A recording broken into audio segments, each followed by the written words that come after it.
Greetings, comrades. Hope this finds you well. Quick shout out to INN, the Indian News Network, which I'm stoked to be a founding member of. So this is a really interesting and insightful article from Ali Abumina at the Electronic Intifada. Highly rate Ali Abumina and Electronic Intifada in general. I'll link the article down below. But this article is about how DSA, the Democratic Socialists of America, fails the Palestine test, right, by giving Jamaal Bowman a pass. And even, I saw this article from Jacobin where they were trying to run cover for this, saying, well, no, we actually can't. It's not a good idea to expel Jamaal Bowman from the DSA. We got to give him a chance to right these wrongs, even though he, voted to give the apartheid state of Israel more funding, to continue to commit genocide against, the Palestinians. He does these, photo ops in there, but we got to give him a fucking chance. We got to give him a break, guys. So Ali Abumina does a good job in this article of calling out, DSA and how they're failing the Palestinians. Again, like Howard Zinn said, you can't be fucking neutral on a moving train. He should definitely be expelled from the DSA. Frankly, probably, AOC should be as well, right? Congressman Jamaal Bowman survived an effort to expel him from the DSA on Thursday. This came after several Palestinian Arab Americans stepped in to shield the New York Democrat from growing grassroots anger over his support for Israel. Bowman, a new member of the intake of progressive, fucking progressive in air quotes, right? Not fucking progressive, defeated heavyweight pro-Israel incumbent Elliot Engel in a hotly contested battle last year. Yet Bowman quickly betrayed the hopes and expectations of many supporters. Earlier this week, the DSA's Palestinian Solidarity Working Group called for Bowman's expulsion, as they rightfully should have, right? As they rightfully should have. In November, DSA members met Bowman and concluded that the congressman was not ready to accept her most significant demands. DSA members want Bowman to end his relationship with J Street and other Israel lobby groups. Yes, I forgot to point that out, but yes, that's also very concerning, right? They also demand his unequivocal support for Palestinian human rights groups falsely labeled as terrorists by Israel, and that he opposed any further U.S. funding to Israel. Yep, I did an article, or I made a video about that.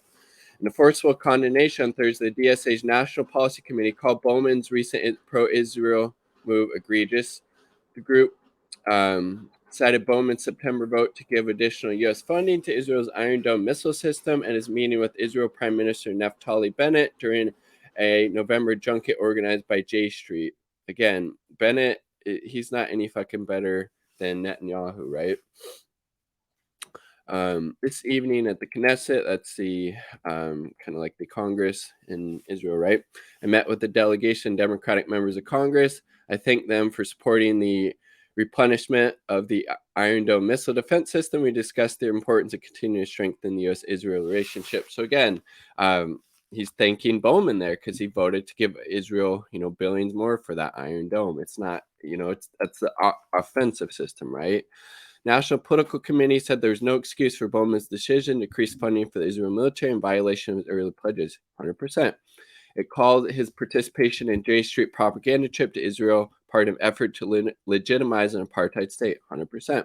Bowman's support for the standalone Iron Dome bill in September followed his July vote for a foreign aid bill that included more than $3 billion in military funding for Israel. So, kind of example after example of why he should obviously be expelled from the DSA. Congressmen endorsed the aid only months after Israel's horrific massacres of entire families in Gaza.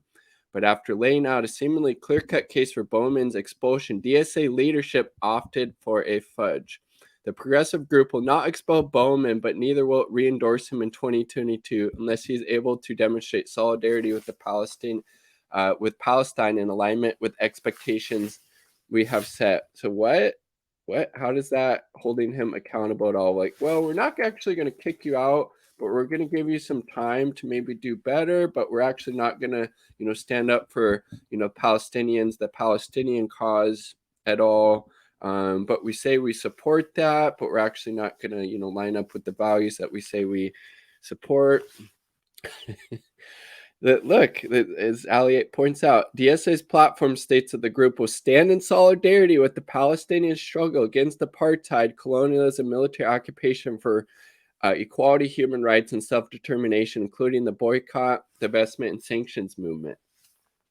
Like, they're literally going against their fucking platform. This is how is absolutely worthless the DSA is, at least at the leadership level, right?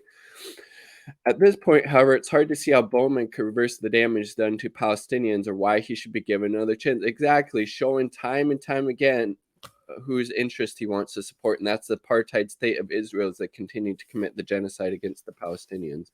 At the very least, he should have been expelled from DSA, but invited to reapply for membership when he has clearly met its political conditions, 100%. Instead, DSA has demonstrated it will allow celebrity members, including AOC and Bowman, to violate fundamental principles with little meaningful accountability. Notably, AOC, along with Rashida Tlaib and Cori Bush, were among only 3 Democrats to vote on its July appropriations bill, providing billions to Israel. But in September, mid-tiers in the House floor, AOC switched to vote on the additional Iron Dome fund from no to president. Again, she should also be expelled for a number of things, right? Crossing Palestinian picket lines. Last month, Palestinians boycott, divestment, sanctions. National Committee denounced J Street junket attended by Bowman.